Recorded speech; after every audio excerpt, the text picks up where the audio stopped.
Hallo almal, baie welkom by sessie 1 van ons kampanje, van ons kursus, die verweefdheid van die liefde.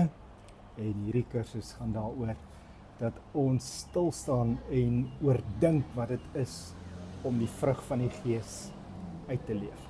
Nou, julle sal dalk gewonder het oor die naam, die verweefdheid van die liefde wat ons vir die kursus gegee het. En hierdie naam is gekry daar in Jerusalem, in Israel.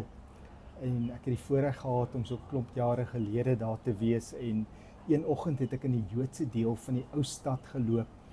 En ek het daar's 'n pragtige plein daar met 'n so goue menorah wat hulle noem die Hurwa sinagoge en die Hurwa plein, en agter dit is daar stege in die antieke straat van hierdie antieke ou stad. En ek het daar geloop en afgekom op 'n winkeltjie, 'n werkswinkel van 'n man met die naam Josef.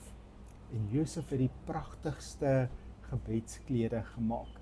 En hy weef dit soos mense dit vir 3000 jaar al weef. En ek het daar gestaan en hom dopgehou. Was nie so besig nie, ons kon 'n bietjie gesels. En hy sê toe vir my, hy weef hierdie klede, hierdie talitot, soos hulle dit vir 3000 jaar al doen.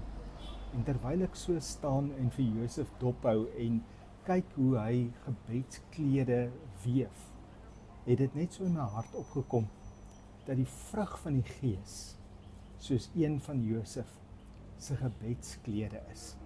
Dis 'n eenheid, die vrug van die Gees is 'n eenheid, maar dit word verweef uit verskillende dele. En dit is waar oor hierdie kursus gaan. En kom ons lees saam Galasiërs 5 vers 22 en 23, en ek lees uit die Nuwe Lewende Vertaling.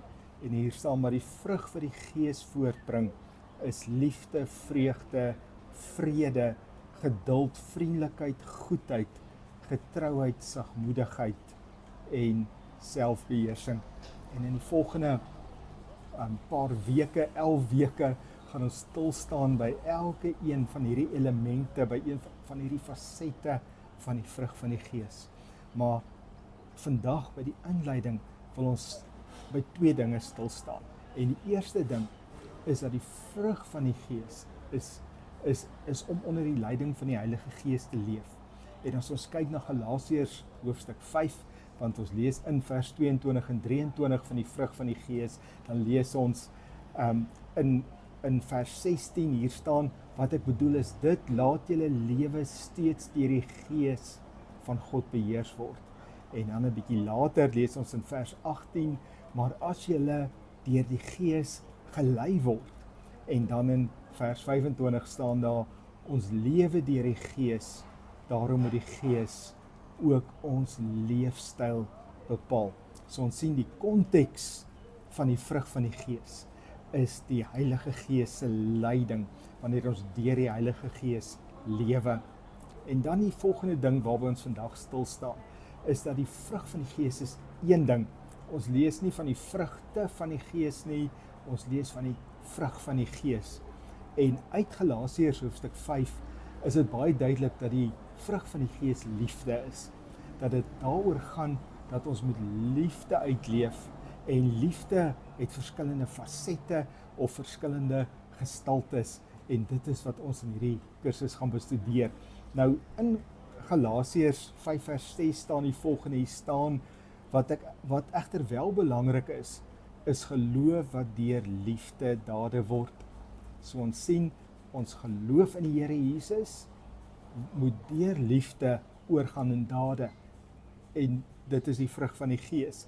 En dan lees ons verder in Galasiërs 5 vers 13 en 14, hier staan: broers en susters, julle is inderdaad geroep om in vryheid te leef. Moet net nie die vryheid misbruik om sondige begeertes te bevredig nie, maar gebruik dit om mekaar met liefde te dien.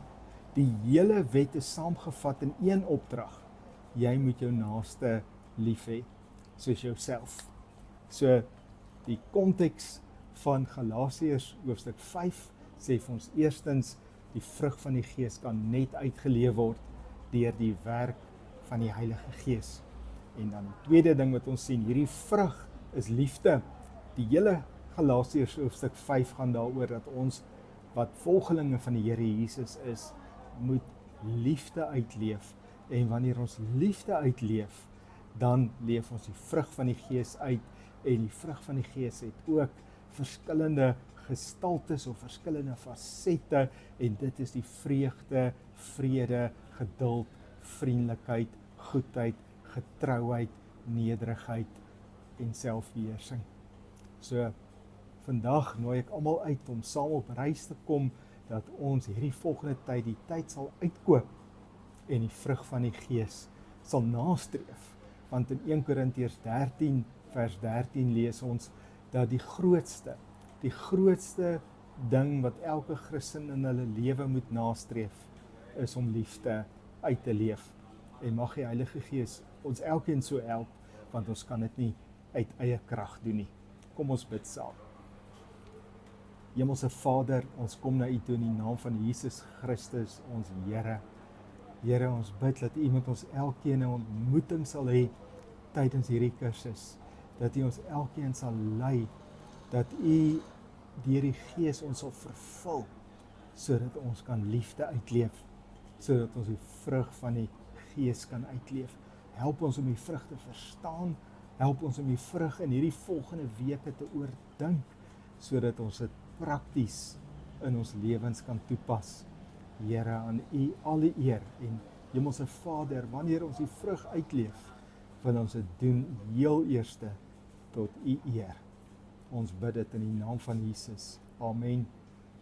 Mag julle die kursus geniet, mag julle die gemeenskap van die gelowiges geniet, soos ons saam dieper in die woord van God ingrawe en hierdie kursus doen. Mooi bly.